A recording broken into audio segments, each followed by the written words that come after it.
ചാലക്കുടിക്കാരൻ ചങ്ങാതിയുടെ പുതിയ വീഡിയോയിലേക്ക് സ്വാഗതം. അപ്പോൾ ഇന്നത്തെ നമ്മുടെ ഗസ്റ്റ് എന്ന് പറയുന്നത് ടൈഗർ 900 ആണ്. ഇതിന്റെ രണ്ട് പ്രത്യേകതയുണ്ട്. ഒന്ന്, ഇന്ത്യയിൽ തന്നെ ഡെലിവറി എടുത്ത ആദ്യത്തെ വണ്ടിയാണിത്, റാലി പ്രോ 2024 എഡിഷൻ ടൈഗർ 900. രണ്ടാമത്തെ പ്രത്യേകത, ഈ വണ്ടി എടുത്ത് പിറ്റേന്ന് തന്നെ ഈ വണ്ടി ലഡാക്കിലേക്ക് യാത്ര ആരംഭിച്ചു. ലഡാക്കിലേക്ക് യാത്ര ആരംഭിച്ചത് മാത്രമല്ല 7000 കിലോമീറ്ററോളം കവർ ആയിട്ടുണ്ട്.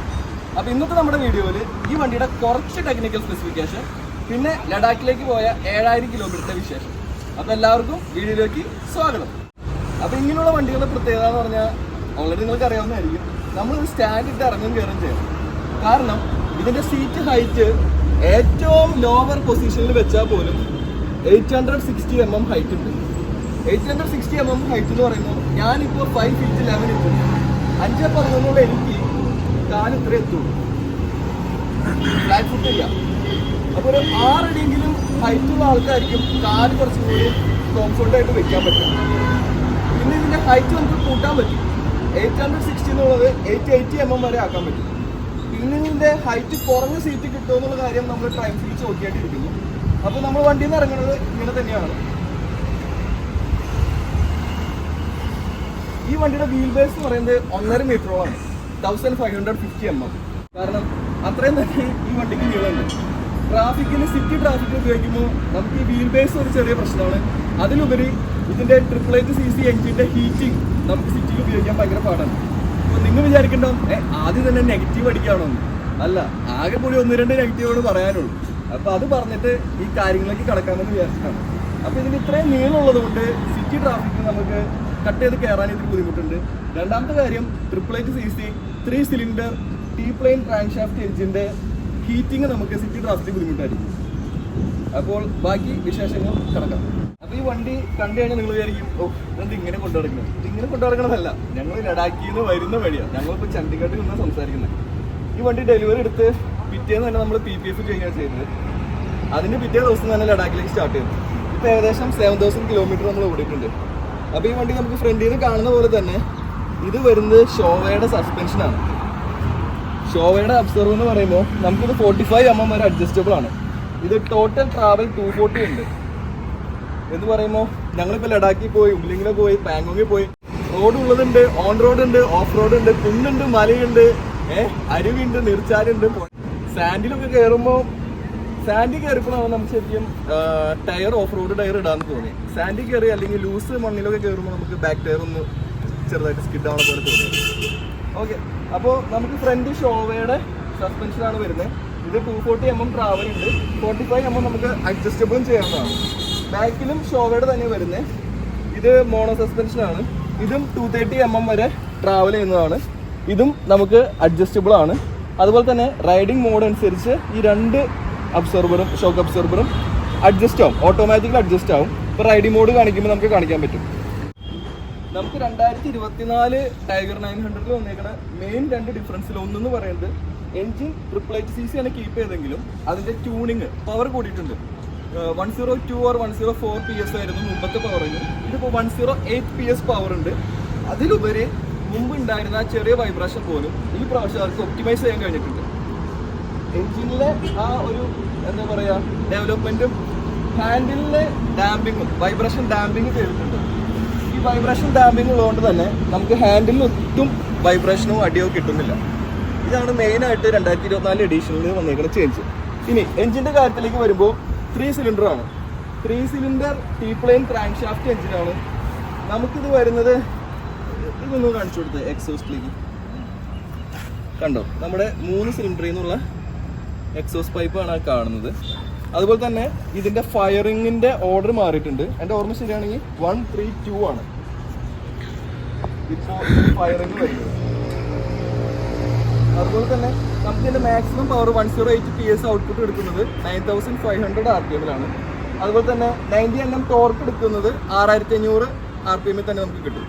സോ വണ്ടി എപ്പോഴും ടോർക്കിയാണ് നമ്മൾ ഓടിക്കുന്ന സമയത്തായാലും.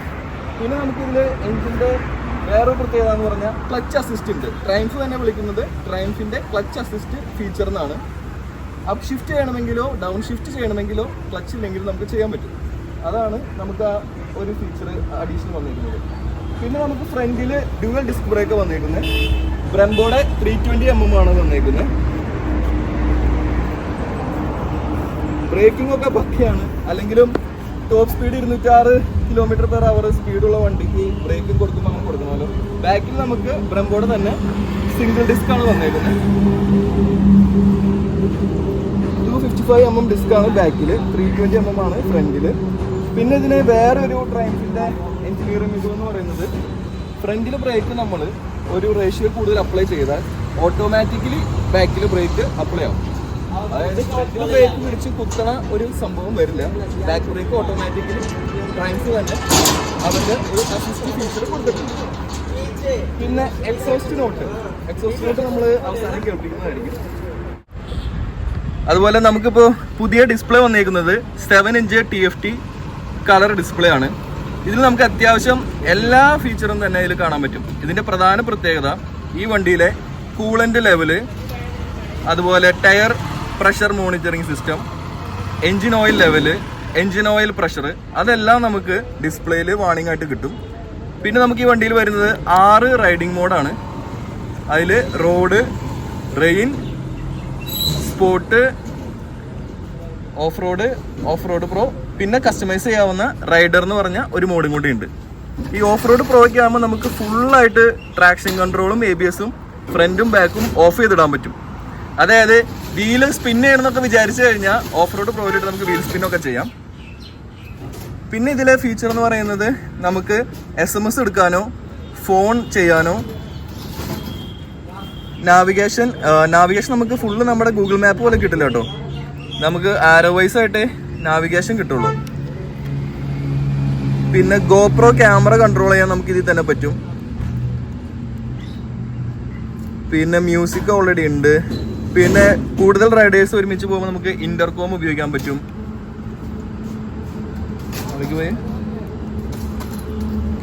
പിന്നെ എല്ലാവർക്കും മൈലേജ് അറിയാൻ താല്പര്യം ഉണ്ടാവില്ലേ. ഇപ്പോൾ ഇത് നമ്മൾ 6600 km ആണ് പോയേക്കുന്നത്. ആവറേജ് സ്പീഡ് എത്രയാ? 66 km/h. ഇനി നമുക്ക് മൈലേജ് എങ്ങനെയുണ്ട് നോക്കാം. നമ്മൾ എവിടെ പോയാലും വണ്ടി കാണാൻ വരുന്നവർ ചോദിക്കുന്നതാണ് കിത്തിനെ തേത്തായ പോയി. അപ്പോൾ നമുക്കിതിൽ 23.5 km മൈലേജ് കാണിക്കുന്നത്. 23 ഇല്ലെങ്കിലും നമുക്ക് 20 മുകളിൽ സുഖമായിട്ട് മൈലേജ് കിട്ടുന്നുണ്ട്. ഇത്രയും പവറുള്ള, ഇത്രയും CC ഉള്ള, ഇത്രയും വെയിറ്റ് ഉള്ള വണ്ടിക്ക് 20 km മൈലേജ് നല്ല മൈലേജ് ആയിട്ടാണ് ഞാൻ പറയുന്നത്. ഈ വണ്ടിയുടെ വെയിറ്റ് എന്ന് പറയുന്നത് 228 kg ആണ്. 228 kg ആണ് ഇതിൻ്റെ വെയിറ്റ് വരുന്നത്. അതുപോലെ തന്നെ ഇതിൻ്റെ ടാങ്ക് 20 ലിറ്റർ കപ്പാസിറ്റി ഉള്ള ടാങ്കാണ്. കമ്പനി നമ്മളോട് മൈലേജ് ആയിട്ട് പറയാറില്ല. കമ്പനി നമ്മളോട് പറയും 400 km റേഞ്ച് ഉണ്ട്, ഫുൾ ടാങ്ക് അടിച്ചോ 400 km ഓടും. ഇനി ടയറിൻ്റെ കാര്യങ്ങളിലേക്ക് വരാണെങ്കിൽ നമ്മളിതിൻ്റെ ഓഫ് റോഡ് ടയറൊന്നും ഇടാൻ നിന്നില്ല, നമുക്ക് അതിന് സമയം ഉണ്ടായിരുന്നില്ല. ഇട്ടിരുന്നെങ്കിൽ നന്നായിരുന്നേനെ. നമുക്ക് ബാക്കിൽ വരുന്നത് 17 ഇഞ്ചിൻ്റെ ബ്രിസ്റ്റോണിൻ്റെ ടയറാണ് നമുക്ക് ബാക്കിൽ വരുന്നത്. പെർഫോമൻസ് അങ്ങനെ ഓഫ് റോഡിലോ ഗ്രാവലിലോ ഒന്നും പ്രശ്നം ഉണ്ടായിരുന്നില്ല. പക്ഷേ നമുക്ക് ഈ ലൂസ് മണ്ണിലൊക്കെ കയറിയപ്പോൾ സ്കിഡ് ആവണ പോലത്തെ ഒരു ഇഷ്യൂ ഉണ്ടായിരുന്നു ബാക്കിലെ ടയർ. ഇനി ഫ്രണ്ടിലെ ടയർ നമ്മൾ നോക്കുകയാണെങ്കിൽ ബ്രിസ്റ്റോണിൻ്റെ തന്നെയാണ് വരുന്നത്. ഫ്രണ്ടിലെ ടയർ നമുക്ക് 21 ഇഞ്ചിൻ്റെ വലിയ ടയറാണ് വരുന്നത്. നമ്മുടെ ഹിമാലയനിലും 21 ഇഞ്ചാണ് വരുന്നത്. ഇത് 90/90/17 ഇഞ്ചാണ് ഫ്രണ്ടിലെ ടയർ വരുന്നത്. 150/70/17 ആണ് ബാക്കിൽ വരുന്നത്. പിന്നെ കമ്പനി തന്നെ നമുക്ക് സെൻട്രൽ സ്റ്റാൻഡൊക്കെ തരുന്നുണ്ട്. ടൈഗർ ഈ പ്രാവശ്യം 2 വേരിയൻ്റ് ഇന്ത്യയിൽ ഇറങ്ങുന്നുള്ളൂ. അതിൽ ടോപ്പ് വേരിയൻ്റ് ആണ് റാലി പ്രോ. ഇത് ഓൺ റോഡ് 20,50,000 രൂപയാണ് പ്രൈസ് വരുന്നത്.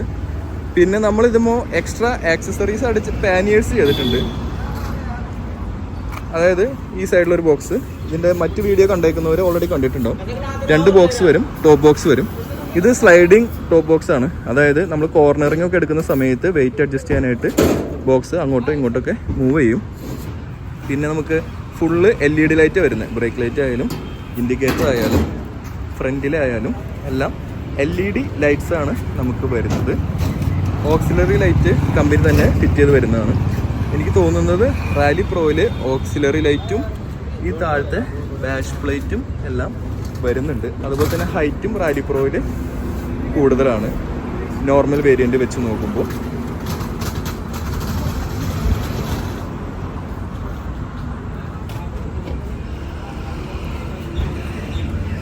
ഇതിൻ്റെ വൈസറിന് നല്ല ഹൈറ്റ് ഉള്ളതുകൊണ്ട് തന്നെ ഇത്ര കിലോമീറ്റർ ഞാൻ പറയുന്നില്ല. ഇത് മാനുവലി അഡ്ജസ്റ്റബിൾ വൈസറാണ്. ഈ വിൻഡ് വൈസർ നമുക്ക് മാനുവലി അഡ്ജസ്റ്റബിൾ ആണ്. നമ്മൾ പുഷ് ചെയ്ത് കഴിഞ്ഞാൽ ഇത് താഴോട്ട് മാറ്റാൻ പറ്റും. ഇത് ഏറ്റവും താഴത്തെ പൊസിഷനിൽ ഇരുന്നാൽ പോലും നമുക്കൊരു 90 km/h സ്പീഡ് വരെ നല്ല വിൻഡ് പ്രൊട്ടക്ഷൻ ഉണ്ട്. ഏറ്റവും ടോപ്പിലാണ് നിൽക്കുന്നതെങ്കിൽ പറയാനില്ല, ഈ വണ്ടിയുടെ ടോപ്പ് സ്പീഡ് പോയാലും പ്രൊട്ടക്ഷൻ ഉണ്ടാവും. ഇനി 160 മുകളിലത്തെ കാര്യത്തെക്കുറിച്ച് എനിക്ക് കൃത്യമായിട്ട് അറിയില്ല. 160, 162 വരെ ഞങ്ങൾ യമുന എക്സ്പ്രസ് വേയിൽ പിടിച്ചായിരുന്നു.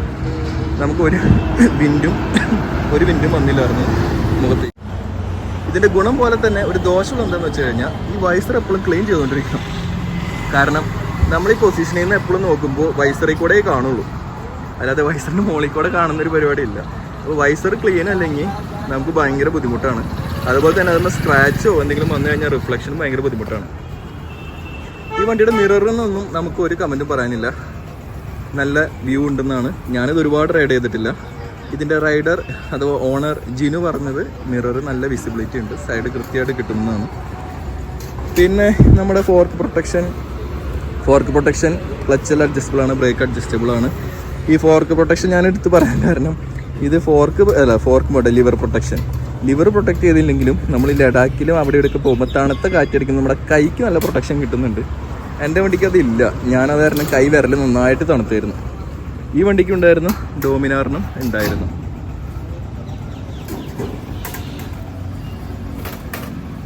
പിന്നെ ഇതിൻ്റെ ഗിയറെല്ലാം ട്രയംഫിൻ്റെ തന്നെ ഗിയർ അസിസ്റ്റ് ഉള്ളതുകൊണ്ട് നമുക്ക് വളരെ സ്മൂത്താണ്. അപ്പ് ഷിഫ്റ്റ് ചെയ്യാനായാലും ഡൗൺ ഷിഫ്റ്റ് ചെയ്യാനായാലും ചെറിയ ക്ലച്ച് കൊടുത്താൽ മതി. ഇനി ക്ലച്ച് കൊടുത്തില്ലെങ്കിലും നമുക്കത് ചെയ്യാൻ പറ്റും. അത് ട്രയംഫിൻ്റെ നല്ലൊരു ഫീച്ചറാണ്. ബിൽഡ് ക്വാളിറ്റി ഒന്നും പറയാനില്ല മീൻസ് അത്രയും സൂപ്പർ ക്വാളിറ്റിയാണ്. നമുക്ക് ഈ വണ്ടി പിടിക്കുമ്പോഴായാലും വണ്ടി തൊടുമ്പോഴായാലും നമുക്ക് ആ ഒരു ഫീലിംഗ് കിട്ടും. പിന്നെ ഇതിൻ്റെ ഒരു മെയിൻ കാര്യം പറയാനുള്ളത്, ഈ 2 സീറ്റും നമുക്ക് ഹീറ്റ് ചെയ്യാൻ പറ്റും. ഇപ്പോൾ ഉംലിംഗ്ല ലഡാക്കൊക്കെ പോയപ്പോൾ ഞങ്ങൾക്കിത് വളരെ ഹെൽപ്ഫുള്ളായിരുന്നു. ഞങ്ങൾ നിർത്തിയിട്ട് ഈ വണ്ടിയുടെ ചൂടിൽ കയറിയിരിക്കാറുണ്ട്. അതുപോലെ തന്നെ ഇത് 2 സോണായിട്ടാണ് ക്രമീകരിച്ചേക്കുന്നത്. റൈഡറിൻ്റെ നമുക്ക് സെപ്പറേറ്റ് ആയിട്ട് ചൂടാക്കാം, പില്ലിയൻ്റെ സെപ്പറേറ്റ് ആയിട്ട് ചൂടാക്കാം. നമുക്ക് അതിൻ്റെ ഹീറ്റിങ്ങിനുള്ള സ്വിച്ചാണ് ഇവിടെ തന്നേക്കുന്നത്.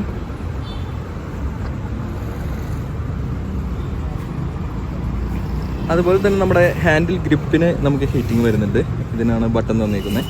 ഇതും വളരെ ഹെൽപ്ഫുള്ളായിരുന്നു. ജിനുവിന് എത്ര ഹെൽപ്ഫുള്ളായിരുന്നു അതുപോലെ തന്നെ ഞങ്ങളും ഇത് നന്നായിട്ട് യൂട്ടിലൈസ് ചെയ്തിട്ടുണ്ട്. മുകളിൽ ചെന്നപ്പോൾ കൈയെല്ലാം ഭയങ്കരമായിട്ട് തണുത്ത് ഫ്രീസായപ്പോൾ ഞങ്ങൾ ഈ ഹീറ്ററാണ് ഉപയോഗിച്ചത്. കൈ വന്ന് കുറച്ച് നേരം പിടിച്ചുകൊണ്ടിരിക്കും. ഗ്ലൗസ് ഊരിയിട്ടാണ് ഞങ്ങളങ്ങനെ പിടിച്ചുകൊണ്ട് നിൽക്കാറ്.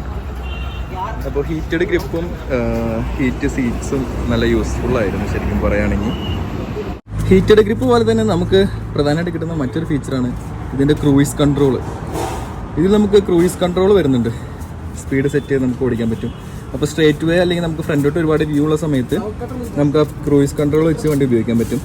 പിന്നെ ഇതിൽ വേറൊരു പ്രധാനപ്പെട്ട ഫീച്ചറാണ് ഒപ്റ്റിമൈസ്ഡ് ABSഉം ഒപ്റ്റിമൈസ്ഡ് ട്രാക്ഷൻ കൺട്രോളും. അതായത് നമ്മൾ കോർണറിങ് ചെയ്യണ സമയത്ത് നമുക്കിതിൽ വണ്ടിയിൽ തന്നെ ഒരു ഫീച്ചറിങ് കൊടുത്തിട്ടുണ്ട്. പിന്നെ ഈ വണ്ടിക്ക് സെൻറ്റർ സ്റ്റാൻഡ് ഉള്ളത് തന്നെ ചെയിൻ ലൂബ് ചെയ്യാനൊക്കെ ഞങ്ങൾക്ക് വളരെ ഹെൽപ്പായിരുന്നു. സെൻറ്റർ സ്റ്റാൻഡ് കയറ്റിയിട്ടാൽ മതി, പാഡ്ലോക്കൊന്നും വേണ്ടായിരുന്നു. പിന്നെ ഇത്രയും വലിയ കടുവയ്ക്ക് ഒരു കുഞ്ഞ് ഹോണ തന്നേക്കുന്നത് എനിക്കത് ഒട്ടും ഇഷ്ടപ്പെട്ടില്ല, ഒരു കുഞ്ഞ് സൗണ്ട്. പിന്നെ നമുക്ക് വരുന്നത് ഇതിൽ 2 ചാർജിങ് പോർട്ടാണ്. ഒന്ന് ഇവിടെ തന്നെ C പോർട്ട് വരുന്നുണ്ട്. രണ്ടാമത്തെ പോർട്ട് നമുക്ക് സീറ്റിൻ്റെ അടിയിൽ വിത്ത് കമ്പാർട്ട്മെൻ്റ് ആയിട്ടാണ് വന്നേക്കുന്നത്. അത് USB-A ആണ്, നമ്മുടെ പഴയ മോഡലാണ്.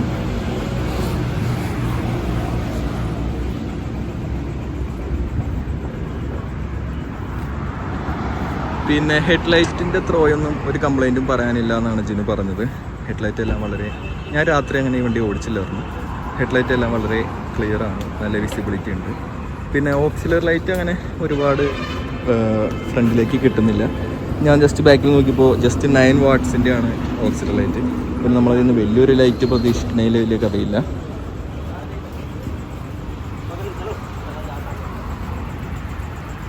പാനിയേഴ്സ് വെച്ച ഫോട്ടോ എൻ്റെ കയ്യിൽ കാണും, അല്ലെങ്കിൽ വീഡിയോ കാണും. ഞാനത് മാക്സിമം അറ്റാച്ച് ചെയ്യാൻ നോക്കാം. ഇല്ലെങ്കിൽ ഞാൻ സെപ്പറേറ്റ് വീഡിയോ ആയിട്ട് അത് കയറ്റാം. ഞങ്ങളിപ്പോൾ ചണ്ഡീഗഡ് നിൽക്കുന്ന ഹോട്ടലിൻ്റെ ഫ്രണ്ടിലാണ്. അപ്പോൾ ഞങ്ങളുടെ റൂമിലാണ് പാനിയേഴ്സ് അഴിച്ചു വെച്ചേക്കുന്നത്. ഒരു 5th ഗിയർ 6th ഗിയറൊക്കെ ആണെങ്കിൽ വണ്ടി നമുക്ക് അങ്ങനെ ഹീറ്റ് ആവുന്ന പ്രശ്നമൊന്നുമില്ല. അതിനും താഴെ ഒരുപാട് നേരം ട്രാഫിക്കിൽ ഉപയോഗിക്കുകയാണെങ്കിൽ നമുക്ക് ഹീറ്റിംഗ് വരും. പക്ഷെ വണ്ടിയിൽ തന്നെ കൂളിംഗ് ഫാൻ ഉള്ളതുകൊണ്ട് അത് ഒരുവിധമെല്ലാം അത് തന്നെ മാനേജ് ചെയ്യും. പിന്നെയും ഒരുപാട് സമയം നമ്മൾ ഉപയോഗിക്കുകയാണെങ്കിൽ മാത്രമാണ് നമുക്ക് ഹീറ്റിംഗ് ഒരു ബുദ്ധിമുട്ടായിട്ട് വരുന്നത്. വൈബ്രേഷൻ ഒട്ടില്ലാത്തതുകൊണ്ട് തന്നെ അങ്ങനെ ഒരു ബുദ്ധിമുട്ട് ഫേസ് ചെയ്തില്ല എന്നാണ് പറഞ്ഞത്. പിന്നെ ഈ വണ്ടിയുടെ സർവീസ് ഇൻ്റർവെൽ എന്ന് പറയുന്നത് 1 വർഷം അല്ലെങ്കിൽ 10,000 കിലോമീറ്ററാണ്. 10,000 കിലോമീറ്ററിൻ്റെ ഇൻ്റർവെല്ല് നല്ലൊരു സൗകര്യമായി ശരിക്കും പറയുന്നത്. ഇനി ഈ വണ്ടിയുടെ എക്സോസ്റ്റ് നോട്ട് കേൾപ്പിക്കാമെന്ന് പറഞ്ഞിട്ടുണ്ടായിരുന്നു.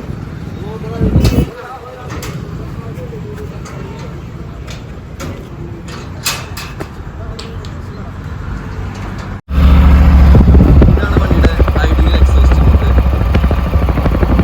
നമ്മൾ കൈയൊന്നും കൊടുത്തില്ലെങ്കിലും ഇത്രയൊരു മുരളച്ചുണ്ടാവും. നമ്മൾ റോഡിലൊക്കെ വരുമ്പോൾ ആൾക്കാർ നോക്കാറുണ്ട്. അങ്ങനെ കൈ കൊടുക്കുന്ന സൗണ്ടാണ്.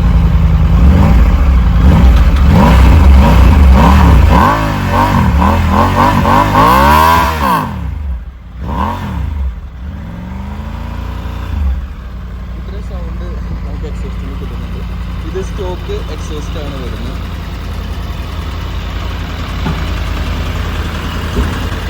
ഇനി വണ്ടിയെക്കുറിച്ച് കൂടുതൽ എന്തെങ്കിലും വിശേഷങ്ങളോ കാര്യങ്ങളോ ആർക്കെങ്കിലും അറിയുന്നുണ്ടെങ്കിൽ കമൻ്റായിട്ട് ഇട്ടാൽ നമ്മൾ ചെയ്യുന്നതായിരിക്കും. ഫസ്റ്റ് സർവീസിൻ്റെ കാര്യങ്ങൾ നമ്മൾ നാട്ടിലെത്തിയിട്ട് കൊച്ചി ട്രയംഫിൽ തന്നെ സർവീസ് ചെയ്തിട്ടുള്ള വിശേഷങ്ങൾ പറയാം. ഈ വണ്ടി ഓൺ റോഡ് നമുക്ക് 23,40,000 രൂപയാണ് ആയത്. അതിൽ ഈ സ്പാനിയറിൻ്റെ 3 ബോക്സും ഇതിൻ്റെ ഹുക്കും കാര്യങ്ങൾക്കും മാത്രം 2,20,000 രൂപയോളം ആയിരുന്നു.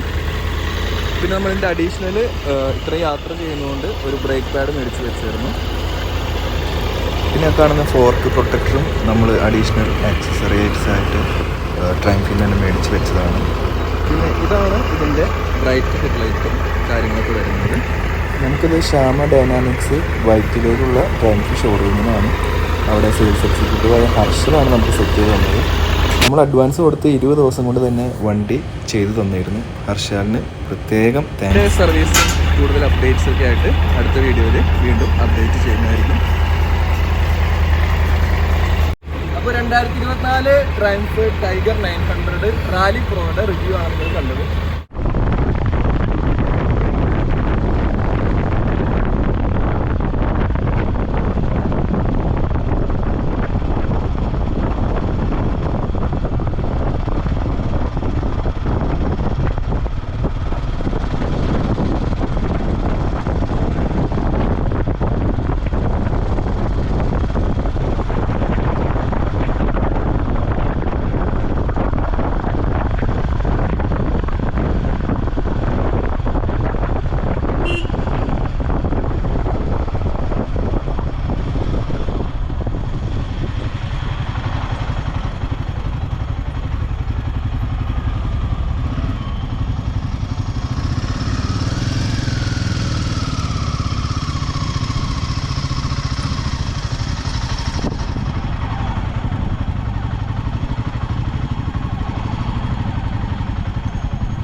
साइड से निकलो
ചെയ്യാം.